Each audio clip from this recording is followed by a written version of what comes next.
તો પાટણ જિલ્લામાં બીજા દિવસે પણ મેઘમહેર યથાવત રહેતા ખેડૂતોના પાકને જીવતદાન મળ્યું। વાવણી બાદ પાકને પાણીની જરૂરિયાતમાં વિલંબ થતો હતો તે મેઘરાજાએ જુલાઈની વરસાદી ઘટ આખરે 2 જ દિવસમાં પૂરી કરી દીધી છે। ખેતરોમાં પાણી ભરાતા ખેતીને ફાયદો થયો। બીજી તરફ નદી નાના તળાવમાં નવા નીર આવતા તેમના જળસ્તરમાં વધારો થયો। જોકે નીચાણવાળા વિસ્તારોમાં રહેતા લોકોને પાણી ભરાવાના કારણે કેટલીક સમસ્યાઓનો સામનો કરવો પડ્યો છે। શહેરના ઝવેરી બજાર સહિત અને માર્કેટમાં પાણી ભરાતા વેપારીઓ સહિત રાહદારીઓને હાલાકીનો સામનો કરવો પડ્યો। આ સ્થિતિના કારણે કેટલાક વેપારીઓએ પોતાના ધંધા રોજગાર પણ બંધ રાખ્યા હતા। અમારે જે બહુ પાણી ભરી ગયું છે અહીંયા સુધી પહોંચે છે। સ્કૂલમાં ભરેલું છે, એક્ઝામ પણ આજે ઇંગ્લિશની હતી, એ પણ કેન્સલ થઈ ગઈ। કઈ સ્કૂલમાં ભણે છે? હું કેન્દ્રીય વિદ્યાલયમાં ભણું છું પાટણમાં।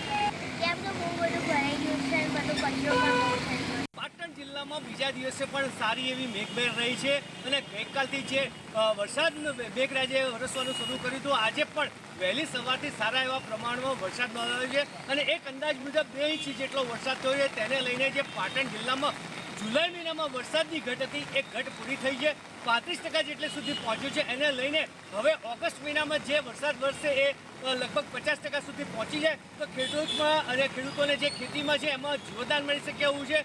સાથે સાથે પાટણ શહેરની વાત કરીએ તો પાટણ શહેરમાં પાણી ભરાવાની સમસ્યા છે, પરંતુ આજે કોર્પોરેટર બહાર નીકળ્યા છે, જે તપાસ કરવા નીકળ્યા છે। હવે મારી સાથે જે મહેશભાઈ જોડે, મહેશભાઈ, પાટણમાં પાણી ભરાવાની સમસ્યા યથાવત છે, એનું કારણ શું હોય? પાટણને આજે જે મેઘમહેર થઈ છે અને ઉપરવાળાની મહેરબાની છે, ઘણા સમયથી પાટણ જનો અને આજુબાજુના વિસ્તારવાળા ઘણા ટાઈમથી વરસાદની રાહ જોતા હતા। એના જે આજે વરસાદ પડ્યો છે, સારો વરસાદ પડ્યો છે, પણ પરિસ્થિતિ એવી છે કે પાટણની અંદર પાટણનું અડધું પાણી અને હાઈવેથી 4 રસ્તાનું પાણી જે ત્યાં જગ્યાથી પાણી પાટણની અંદર આવતું હોય છે અને આપણે આનંદ સરોવરની જગ્યા છે ત્યાં નાળાની નીચેથી નાળાનું જે નીચે છે એ લગભગ 1 ફૂટની પાઇપલાઇન હોવાથી એ વધારે પડતું ગાડી શકતું નહીં, ઉપર થઈને પાણી જાય।